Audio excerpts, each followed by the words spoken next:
वाशिम जिल्ह्यात यंदा धुळवड उत्साहात आणि आनंदात साजरी करण्यात आली। सकाळपासूनच शहरासह ग्रामीण भागात रंगांची उधळण सुरू झाली होती। लहान मुलांपासून ते ज्येष्ठ नागरिकांपर्यंत सर्वांनी या रंगोत्सवात उत्स्फूर्त सहभाग घेतला।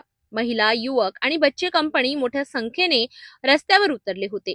सर्वत्र गुलाल, पिचकाऱ्या आणि रंगांची उधळण दिसून येत होती। विशेष म्हणजे यंदा अनेकांनी रासायनिक रंगांना नकार देत नैसर्गिक आणि पर्यावरणपूरक रंगांचा वापर केला।